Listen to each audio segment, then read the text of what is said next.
So welcome, Hermione. Thank you. I think we should just go on meditating, actually. Really lovely to have you at Poetry. It's really, really good. So we're having a bit of a change this time. Those of you who have been coming to Poetry's, we usually have somebody reading extracts of things that have influenced the author. But this time I asked Hermione to choose some of Penelope Fitzgerald's letters and to read from some of those. So we're going to start with that. Okay. So I'm going to hand over to you. Thank you.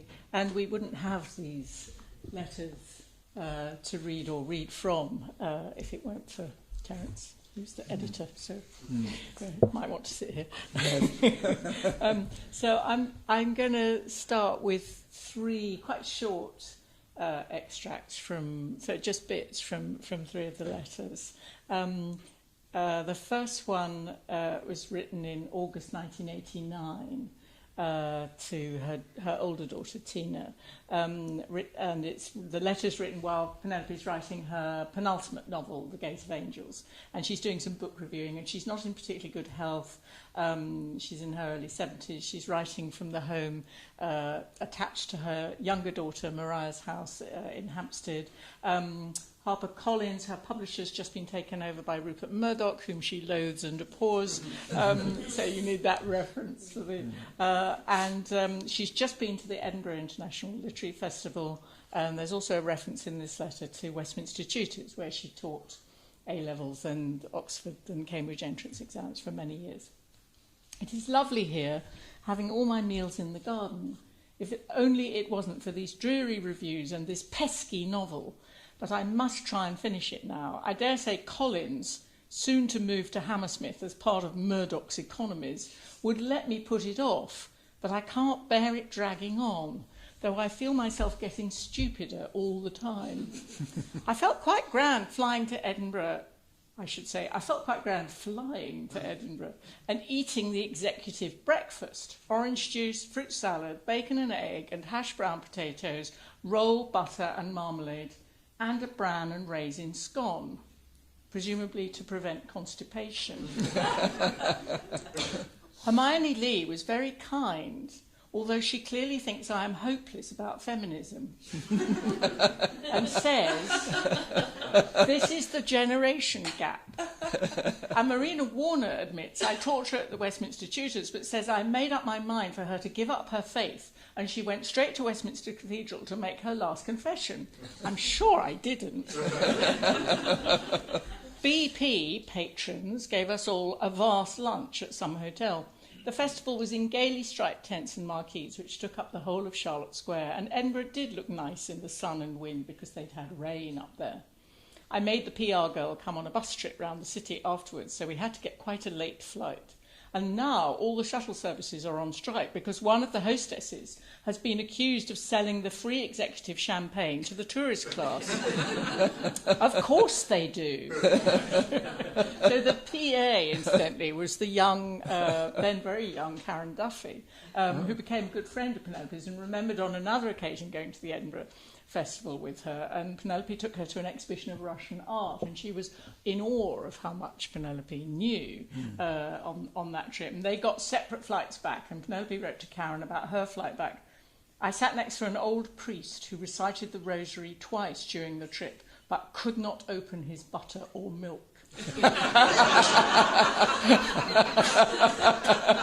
So I did it for him, and I hope that shows my character is getting stronger. Okay, so the second one is a much earlier one. It's the 20th of January 1973, and it's to her younger daughter, Mariah. She's living in difficult circumstances and without very much money in a South London council estate, Pointer's Garden. Her three children have left or are leaving home. She's teaching hard to make ends meet, and her husband is unwell. Dearest Raya, the place certainly seems empty without you, but I should be grateful, I know, because if you have three children and they leave home gradually, you at least have a chance to get used to it. I am just tidying up and hoovering and have put all loose papers, letters, etc. into a folder for you to check over when you come back. I have thrown away the apple cores. and also the berries in the milk bottle as the water was fermenting. The cactus is struggling along. We have just been to the annual meeting of the Clapham Antiquarian Society. Daddy said I got just as excited as a child at a birthday party, but I reminded him that I hardly get any outings, but usually have to go out by myself. There was an enormous tea provided by the ladies with sandwiches and angel cakes, and Mrs. Billington gave a talk with holiday snaps, which actually ended, quote, "And so farewell to exotic Istanbul," with a sunset postcard. It was all very exhausting for Daddy. I do hope he's all right. I feel very achy and elderly this evening, and I'm beginning to see how useless it is to worry, as everyone does what they want anyway, and it is best not to care so much. So much pain is caused by illusions and dreams you can't help making for yourself. No one can, when your children are tiny and just sit on your lap and can't speak and tell you that they'll soon be individuals with quite other ideas. The third and last one is a tiny bit longer. It's 2 paragraphs rather than one, and I'm just part of it in here. It's to her friend Frances King, the novelist who is a great colleague of hers on Penn. And she's telling him, this is the 29th of October 1979, she's telling him about the occasion on which she has won the Booker Prize, as it was then called, with Offshore, very unexpectedly. Everybody expected V.S. Naipaul to win that year with A Bend in the River, and this is the description that she gives of the event to Frances. In the stories I used to read when I was a little girl, cab horses used to win the National, and everyone seemed to cheer. But you can't expect this in real life. And I know I was an outsider. However, Asa Briggs, who's the chair of the judges, explained to me that they'd ruled out novels evidently written with one eye on the film rights, as they'd been looking for le roman pur, and I naturally agreed with him. When I got to the book programme, soaking wet because I'd had to be photographed on a bale of rope on the embankment, Robert Robinson was in a very bad temper and complained to his programme executive, "Who are these people? You promised me they were going to be the losers." I couldn't help enjoying the dinner, though the Evening Standard man told me frankly that they'd all written their pieces about Naipaul and felt they were free to get drunk, which he certainly was. The best moment was when the editor of the Financial Times, who was at my table, looked at the cheque and said to the Booker McConnell chairman, "I see you've changed your chief cashier." Both their faces were alight with interest. I'm afraid Booker McConnell rather wished they decided to patronise show jumping or snooker. The novelists are so difficult and odd, not appreciating their surprise. And after that set piece, she then goes on into the other theme that was very much on her mind at that point, which is the biography she was hoping to write and was working on of L.P. Hartley, Leslie Hartley, whom she's known as a friend, the author of The Go-Between, which I'm sure you know. And she had just been to see Lord David Cecil, aristocratic man of letters, with whom Leslie had been in love when he was a student at Oxford. So she's just described very briefly this encounter to Frances, and she mentions her present publisher, Collins, and her previous publisher, Duckworth. Lord D insists that Leslie's life was completely happy. He added that his life was completely happy and that he can't remember ever being unhappy. I asked him whether LPH wasn't heartbroken when he, Lord David, got married, and he said, "Well, he did seem upset, but I asked him to be best man." As though that made up for it. But he'd never seen Leslie unhappy, he repeated. I said, "Has it struck you that Leslie was happy when you were there and not when you weren't, like sunshine and shadow?" Lord D looked rather taken aback. I couldn't get a look at his letters. He kept putting them back in the desk. "Nothing, just literary matters." The Cecils were the only people I've ever known who have toast at tea in a toast rack. Perhaps aristocratic. I expect to go down to the grave without bringing this book out. It's just a kind of feeble obstinacy that keeps me going, call it going, call it on, as Beckett says. Meanwhile, Collins declared that they must have another novel and it ought to be longer, although I was trained at Duckworth to write short ones. But I deeply believe that less is more. I like Daisy Miller better than Wings of the Dove, and even Master and Man better than War and Peace. Thank you.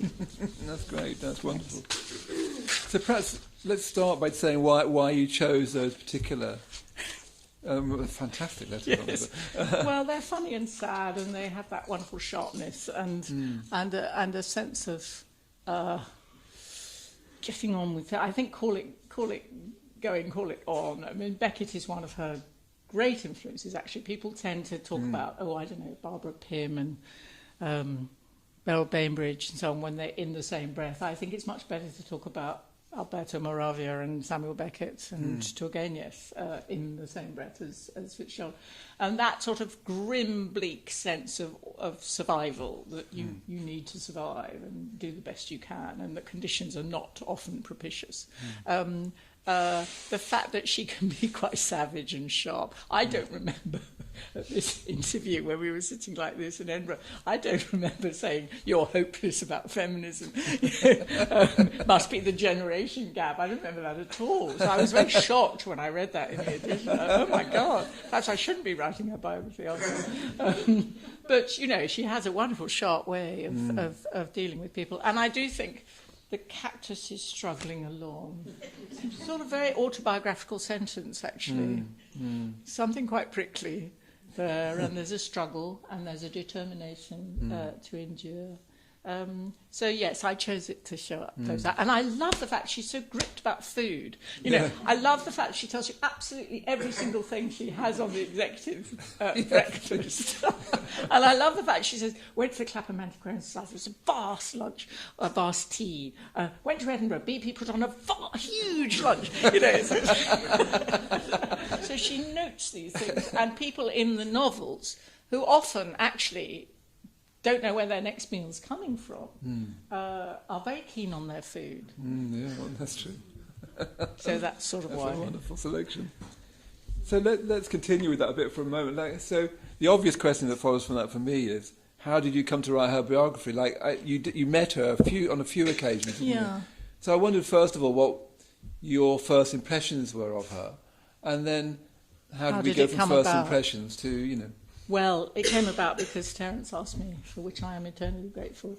And I think he asked me because I'd written a bit about her, I'd reviewed her, I'd written an introduction to the House of Air, and I had interviewed her several times, actually, one for a British Council writers anthology, once for a radio series that I was doing about people looking back on an earlier novel. And I'd got to know her a little bit, and she'd always been extremely nice to me. She was a very difficult interviewee.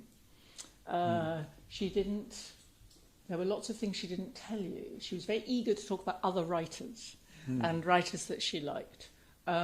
She would you would see her going down lines that she had gone down before, sort of going for safety. She was absolutely not going to tell you lots of things. And I think she would sometimes lie. So, for instance, about her experience of Russia, where there's a wonderful, do you know The Beginning of Spring? You're going to hear a little bit from it later, I think.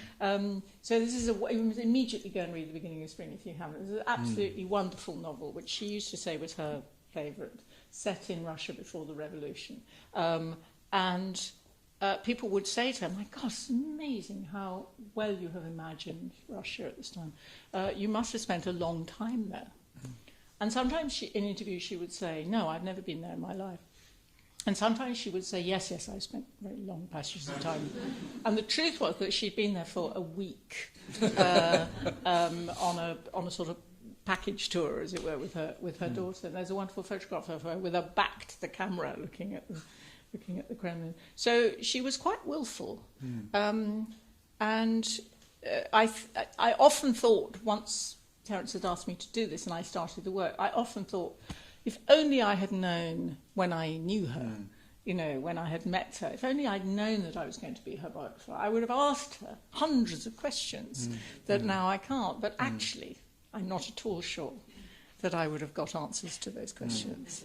I came to writing the biography. I said I wanted to do it because I am an absolutely enormous admirer of the work, and I think the work is both brilliantly skillful, profoundly deep, and very elusive in lots of ways, and rather mysterious. And I'm very allured by it. And every single time, I continue to read her, and I'm always allured by this spellbinding mystery that she casts. And also, I find she makes me laugh out loud. I think she's very, very funny and rather cruel and savage about the human condition. I like that. So my work always starts from a position of admiration for the work. I'm a literary critic turned biographer, and so there's no point for me. I know some people do this in writing. It's 5 years of your life, 6, 7 years of your life. These books take time. You've got to read all the material and talk to all the people. I can't imagine doing that for someone that I didn't admire in some way. Well, it's interesting. In Body Parts, you quote Carlyle saying that the main requisite for writing a biography was having an open heart and have a human, loving heart. It's not something you would say now. No. And of course, shame. You don't necessarily love your subjects. If you're writing a biography of Stalin or Hitler, you don't.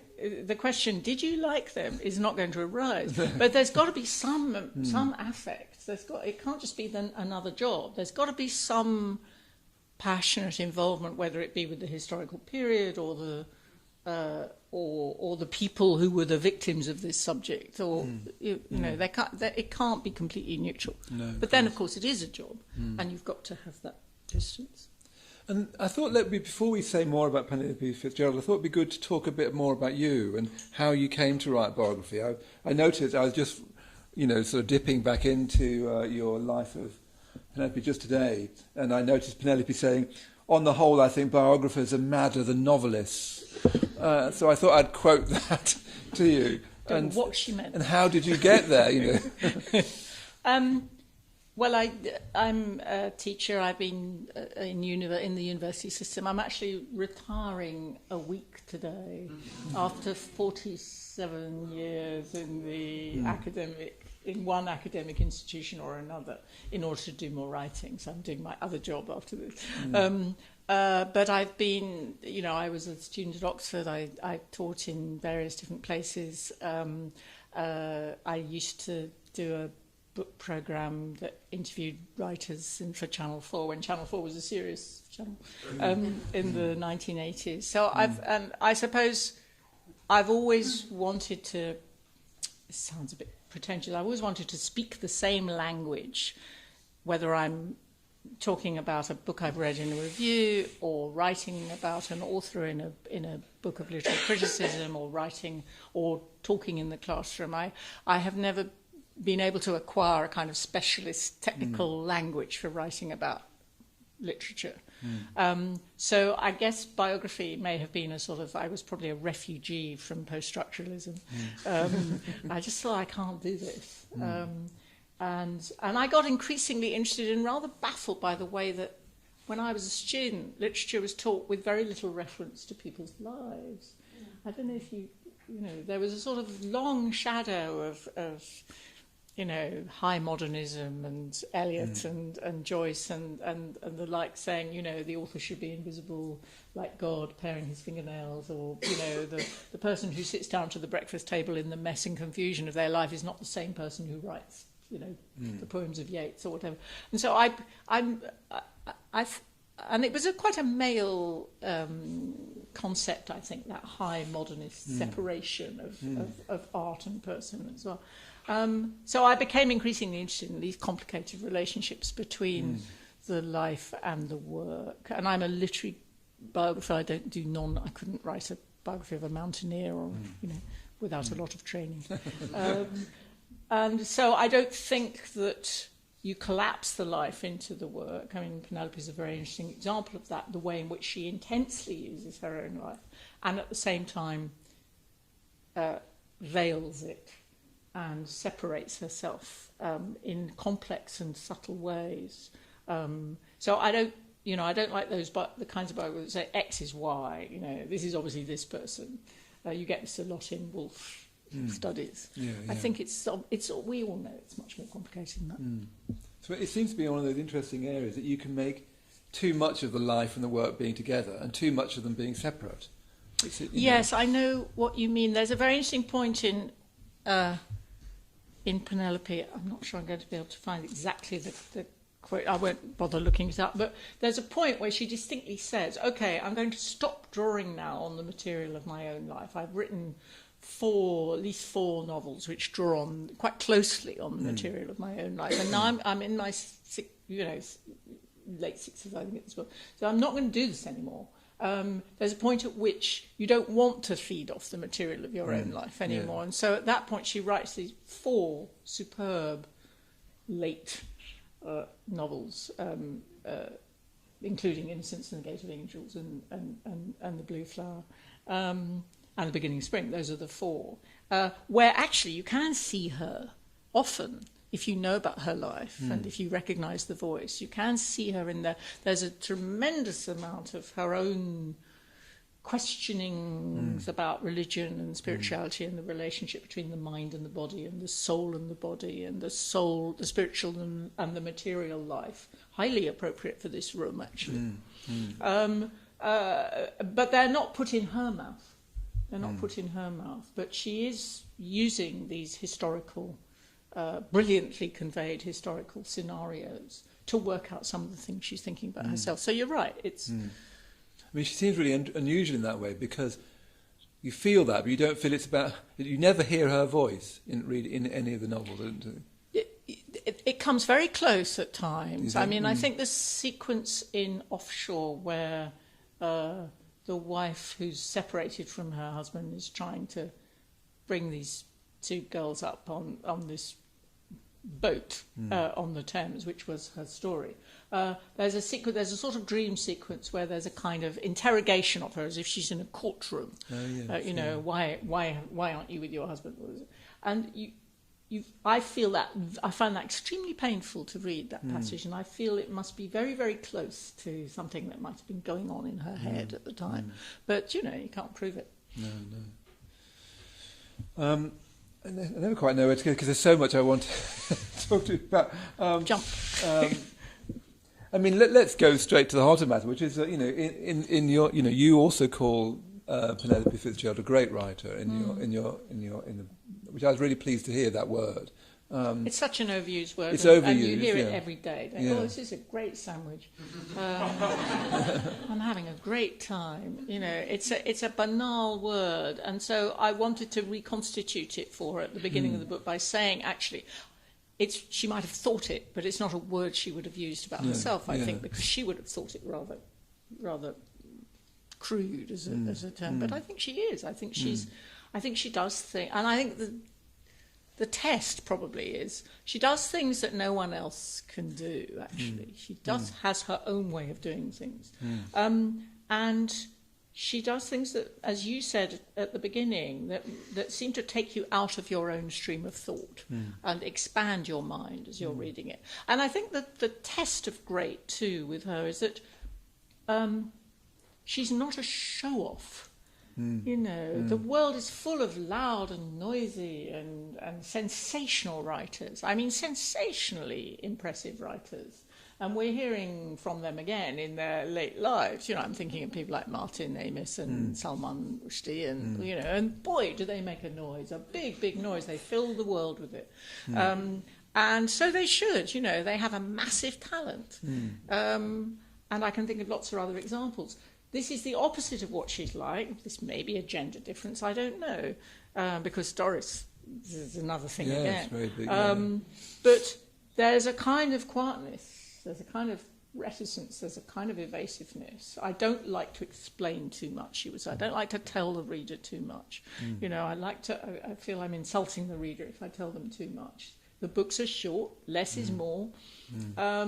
And so great was a particularly ostentatious word for me to use in the sense that she is so unostentatious. You don't think of this. But actually, in many ways I agree with her. I like big epics, but if I'm reading Turgenev, the book I want to read again is First Love. It's a great short book.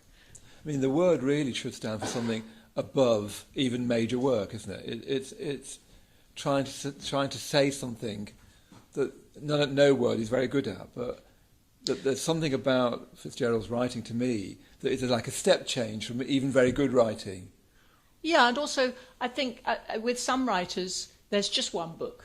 You know, they try as they may to write another book that catches on in the same way. You know, some writers are defined by one book that everyone remembers, and it's not like that with her. You know, each world that you go into, whether it be what you're reading at the moment, which is divine, funny, extraordinary, eccentric book about these child actors in this school for child actors at Freddy's, or whether it be the reconstruction of late 18th century Germany at the beginning of Romanticism, when Novalis appears as this dreamy-eyed young man who's also working with the accounts books for the salt mines. I mean, it's complicated. It seems as if there's nothing she can't turn her imagination to. And what strikes me about her very much is, well, firstly, obviously the wit. Yes. They are so funny. Yeah. I mean, really fun. Really, really funny. And I think the problem with wit, possibly particularly for an English audience, is that you can then think it's not serious. That you think that you have to be self-consciously serious. They're all very deeply serious books, aren't they? Even tragic books. She's a comic writer with a tragic sense of life, I guess. I mean, and some of them. I remember when I read the Bookshop. I mean, when I first read it, it just seems quite a light story, and then at the end you realise it's been a terrible tragedy. There's a story by Balzac, which was in her mind when she's writing The Bookshop, and he says of it, and this is a very free translation, I wanted to make this storm in a teacup. He actually uses the French phrase for this storm in a teacup, to arouse the most large, extreme passions as of something extremely important.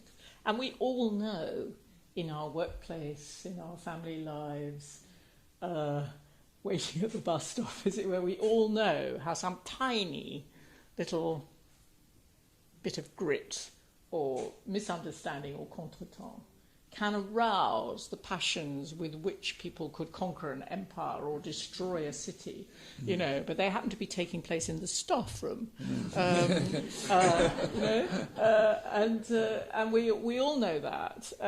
You feel, my God, what incredible energy someone is expending on this tiny little feud, and that's what she's brilliant at, I think. They are very specific worlds. You might think of Jane Austen, I think. Yes, I mean, I don't actually all that often think of Jane Austen when I'm reading her, funnily enough. I don't. It's a different tone.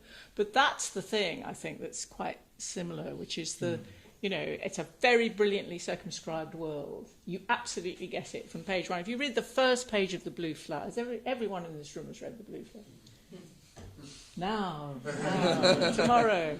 So you just pause on the first page like we meditated earlier on. Just look at the way she's doing that first page. Two young men are riding into the doorway of a house, and the linen is coming out of the windows into the big baskets that's being held beneath, because it's the family wash day. And one of the young men says, "Oh, this is really embarrassing. You shouldn't have invited me to your house when it's the family wash day." And from the way they speak to each other, and the servants and the family and the sheets coming down, and you can begin to see how many members of the family they are, because the underwear is coming down and the children's clothes. It's done in one paragraph. And you get to the end of that paragraph and you think, blimey. Yeah, how did she do that? That's amazing. And at the same time, there's something. Can I just? Sorry, just one sentence. The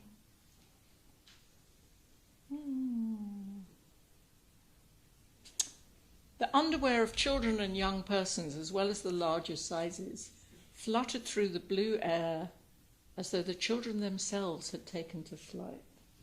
And when you read that, you sort of just read it because you're just beginning the book. You don't know where you are or who these people are.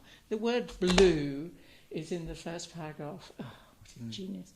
And the children, as though the children themselves had taken to flight.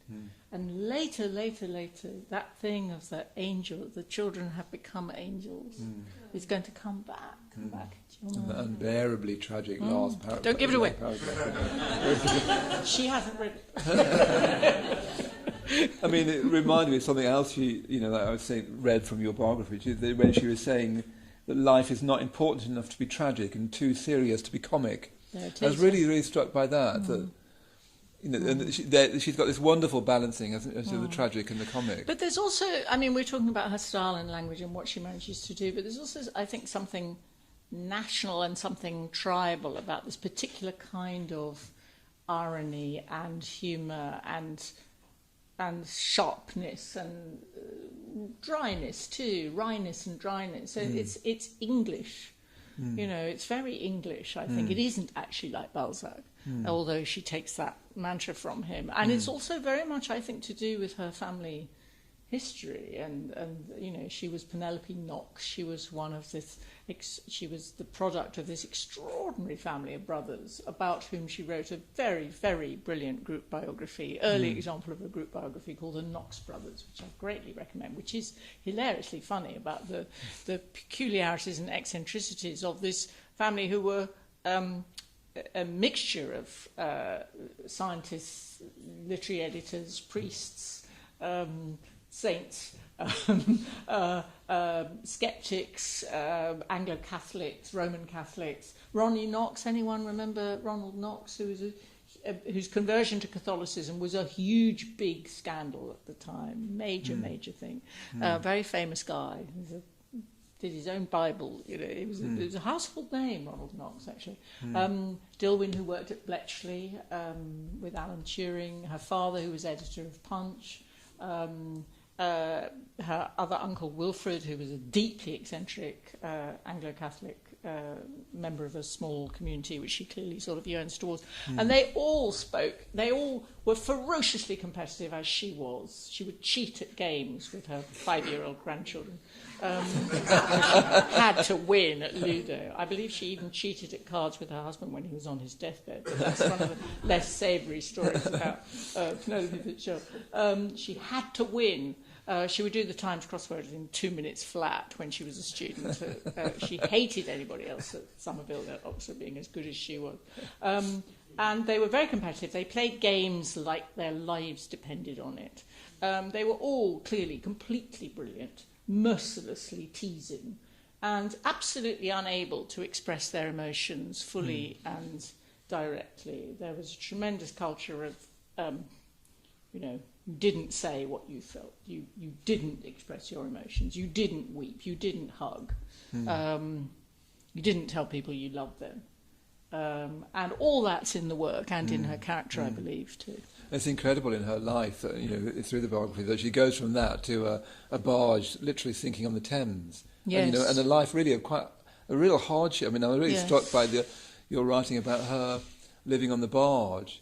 It's extraordinary, isn't it? And those in this room who were in any way involved with this will have thought long and hard about this. It's extraordinary how you can be a member of the professional, as it were, privileged English middle classes, and then something can go wrong, errors can be made, loss of confidence, bad luck, and you can just fall through those nets of class and income and protection, and it happens, and it did happen at a point. So it's a very dramatic life story, actually. Yeah, it is. And then by her, call it going, call it on, I think she and her husband too, who was sad and pathos. There's a lot of pathos in that story. They tried their best, and they did their best, and they brought up the children, and then she waited and waited, and I think of the writing, which started just, as she was running up to 60. So it's a 20-year career, during which time she wrote 12 books. It's extraordinary. I think of it, and I've said that in the book, like a sort of underground river that's running along. She's waiting for her time, and then up it comes. And my God, in the late 70s when she gets going, it just wells up. There are lots of books she didn't write. She was including that life of Hartley. So there's massive stuff. It's also touching, in the biography, that just the story of her husband, Desmond. I was particularly struck about, the effect of the war. It's easy when you think about the war the effect on the people in it immediately. But what you see in your biography particularly is the consequence of the war on him. And marrying one man before the war and being another man after the war. And that's consequence. I mean, I think you say that he still woke up screaming from the war. There are so many stories like this, aren't there? If one reads about what happens to people, not just in the Second World War, but also in other wars. But I get the feeling that there was a generation of, just as there was a generation of people wiped out in the First World War, but there were so many people profoundly traumatised, profoundly changed, profoundly scarred and wounded by what happened to them in the war. And he clearly had a very, very bad war. And it's a very painful story. Very, very sad story. So perhaps let's follow her life a little bit. Because she published her first novel in the 60s and became famous in her 80s with the Blue Flower, really. Just say perhaps a little bit about that story, how we got from, she was teaching, wasn't she? And it's nice, isn't it, when you read a book about someone who becomes famous at 80? Yes, indeed. I thought there's hope for us yet. I think this is a very hopeful story. Yeah, it's very encouraging. It's much better than reading about someone like Mozart. So, there's no chance for us. We're all too old. Yes, well, one of the great privileges I had in being able to access the family's archive, as well as the archive that's in the Harry Ransom Centre in Texas, where many British authors sit, was to see her teaching books and her teaching notes.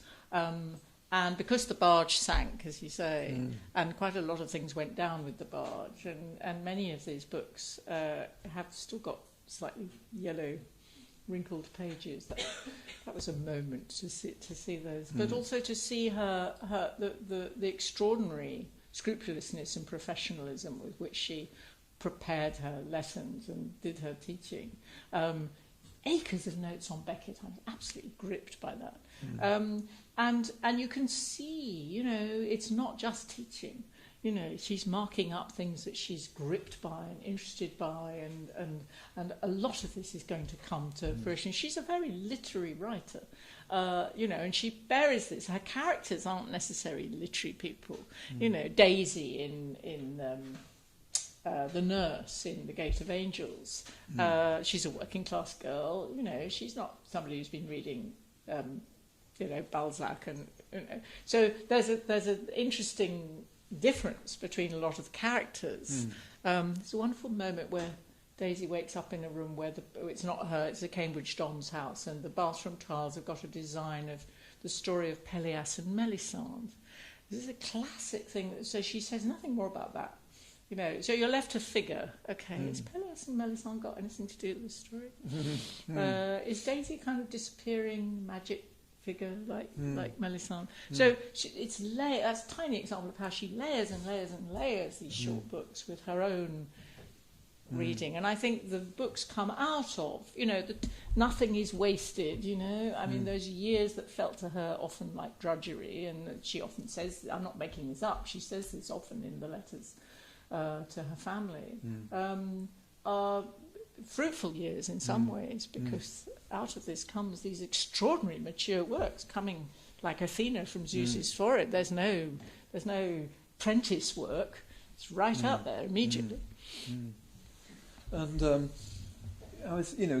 what is it, do you think, that can you get closer to? What is it you think that is so good about it? I mean, for me, it's partly this intelligence and wit which feels like a kind of wisdom. Again and again, individual lines strike me as having a real wisdom to them, a hard-won wisdom. She's wise. And lightly worn as well. Yeah, she's also technically quite superb, and she does marvellous dialogue. Roll on the movies, is all I can say, because the way she has people speak, as soon as they start speaking, you're there, you're listening, you're in the room with them, Yes, tremendous economy, very strong sense that there's more underneath. Very interesting and very subtle and rapid change of registers. So that in Offshore, for instance, you've got the speech of the two little girls, which is... She's brilliant at one of whom is quite an oddity as a little girl. So there's one scene where the priest comes along, so everyone's rather worried about the state of this barge, and the little girl says, "Ma, it's the kindly priest." Fellows out at the top. And then within a second, she'll have allowed in a little bit of Ruskin or a little bit of language about being on the mighty ebb and flow of the river, and the voice of the river and the sound of the river. So there'll be an extraordinary lyrical language which she'll just allow to fill the page, and then she'll cut back to something funny and quirky, and often quite brutal. Actually, she can be quite brutal. It's not the kind that inherit the earth. It's the meek. One person says to each other in Offshore, and somebody says, "Well, what happens to the kind then?" They get kicked in the teeth.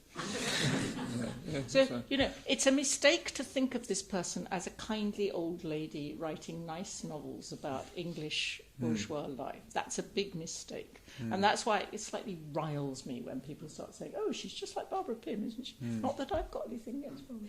But it's just that's not what she's like. She's fierce.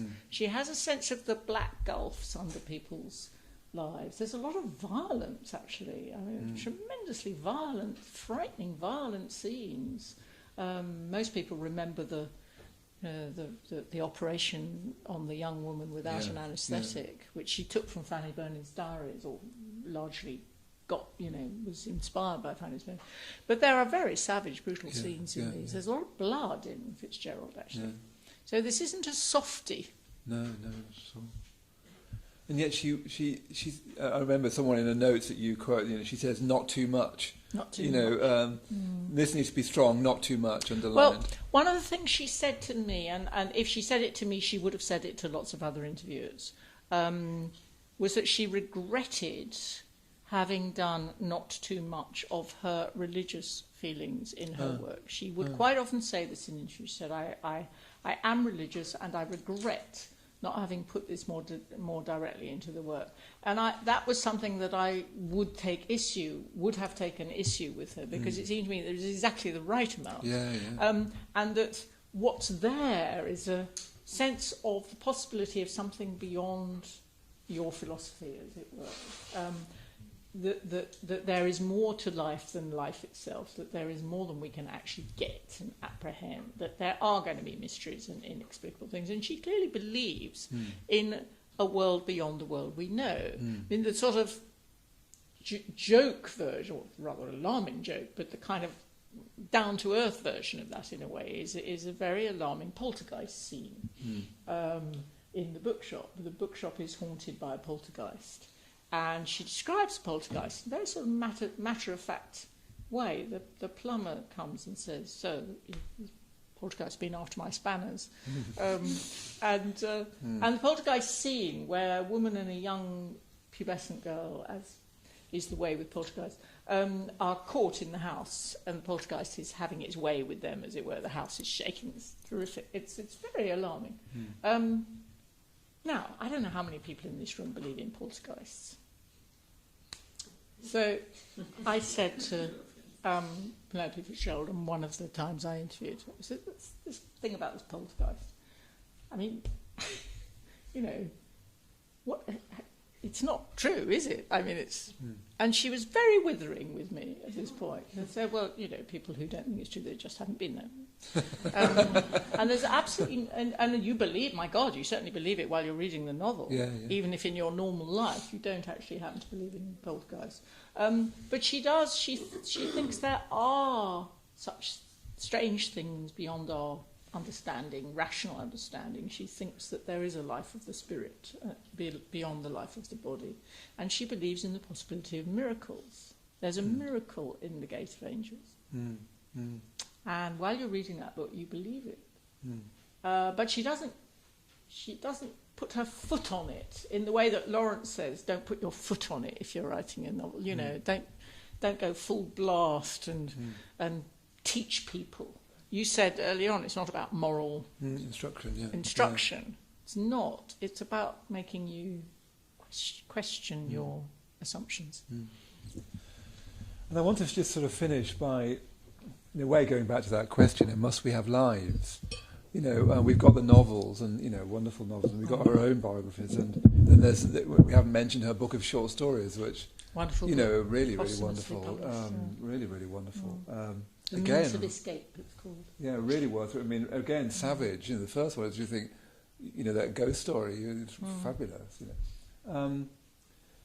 But must we have lives? You know, it's a question that runs through her life, because she wrote biographies. Her father said it. Her father said, that's right. When people talked about, you know, would he have a biography, and he said, well, it should be called Must We Have Lives? Right, yeah. So what would you say is the value of biography? It feels to me that biography is now a major form. You know, I've heard a friend of mine was saying he thought in the 20th century it was a great new form, biography. You know, you think of now great biographies. You know, I think there's something very. I'm talking about me here, but I think there's something really important about biographies, and I hope you do as well. Yes, of You've course. written a few, and I haven't written any. I'm just raising my eyebrows at it, because I keep hearing, oh, biography's dead. Nobody wants to read biography anymore. You know, we don't want these old, boring old 600-page books about a single person's life. And I'm going, okay. And actually, I think all these people are wrong. You know, it's like so often you hear about the death of the novel. Remember the death of the novel? I don't think so. And I think biographies have changed a lot, and she changed them partly. I mean, almost my favourite of her books, which we haven't mentioned tonight, is A Life of the Poet Charlotte Mew. It's a most extraordinary book, and shows how you can tell a person's whole life in that amount. It's brilliant. And you can do all kinds of experiments with biography, literary biography particularly, not so much political or historical biography. You get into trouble if you try and play around with that genre. People want their money back. But you can play all kinds of experiments with biography. So I don't think it's a fixed and solid form. There was something rather fixed and solid about biography in the 19th century. It had its sort of 3 volumes of Lives and Letters, and I think it's become a much more experimental and unshackled form, which is great. Though I'm writing, you know, rather conventional one-person biographies, but I think it is important, and I don't think it's dead. And when you ask me what is the value of biography, I guess the answer always when people complain about biography, say, oh God, why do we have to read the lives of these people? Like, just bring me the books, that's all I want. And very often people who say that are authors. Right. They are novelists and poets. You know, biographers get a very bad press in fiction often, because of course the biographer's going to unpick the whole thing and show everyone how it was put together, and novelists don't like that. See Flaubert's Parrot for the great exposition of that, and there are many, many other examples of novelists giving biographers a hard time. So my answer to that is, well, you don't have to read them. Right. You know, I'm enjoying writing them, and some people like them, but if you don't want to read them, you just want to read the books, that's fine too. You know, there's a choice. But what I was thinking is that, because, you know, I'm very, very struck by the biography, and, you know, and body parts, you know, just going back to the Eliots, for instance, and remembering them, and, you know... Okay, well, let me say something about that, since you've raised that. So that was a piece I'd written about a life of Vivian Eliot, Eliot's first wife. And it's part of a collection of essays on very, very different biographical topics. And I didn't like the book. And the reason I didn't like it, mainly, was because it set out to blame Eliot for everything. So clearly, I would not have wanted that nice part again. Or which dead author would you most like to be in a room with? So my answer to that is Chekhov, actually. But Eliot's very low down my list. I really wouldn't want to be in a room with T.S. Eliot. There are all kinds of things about him that I really don't like the sound of at all. Nevertheless, what I dislike even more is the kind of biography that sets out to name and shame. It's very interesting about life stories. We do it all the time when we're gossiping or when we're telling a family story. There's an impulse always in the story that you're telling to blame someone or to say that person's at fault, or to say this happened to this person because that person did something to them. It's a natural human. It's like when there's a terrible disaster. Who can we blame? It may just be the elements, or it may just be an accident. But who can we blame is the first thing. And I think blame is a very insidious character in biographical narrative. This comes out of working on Woolf. So I worked on Woolf in the 90s. And at that time, there was very much a blame and shame game around Woolf, whether it be childhood abuse or whether it be, domineering father, or whether it be, husband who was too much looking after her and too much restricting her activities. And I thought blaming other people for Virginia Woolf's life was not the way to go. It's not how I wanted to write that story. I think that coming back to that Eliot story, I think what I was questioning was the fact that once she decided, Carol Seymour Jones, once she decided that Eliot was drastically to blame for everything that happened to Vivian, then it became a very arid narrative, a very relentless, prescriptive narrative. And one of the things I've never done, and maybe it's too empirical and amorphous, was to start a biography with a theory. I'm going to prove this about this person. I can't do it. My mind doesn't work like that. But also I think it's a mistake because it clocks you in too much, grids you in. That's what struck me again with your biography of Gerald. I started off already loving the novel, so I really very much wanted to read the biography. And you were my ideal reader. Oh, good. And every time I've read biographies, there's always that, if they're written with full sympathy as yours is, and sympathy doesn't outlaw criticism, does it? It actually you don't want to be soppy. No. And it's not a love affair, it's a job of work. Yes. So there has to be, as we said earlier, there has to be some distance, and I don't think we should be forgiving and covering over people's faults. No. You've got to be true. You've got to try and be truthful as you see it from the evidence that you have been able to obtain. God knows any biographer is often working with gaps and silences and evidence that they haven't obtained. A whole missing tranche of letters, missing tranche of evidence, and so you're constantly putting.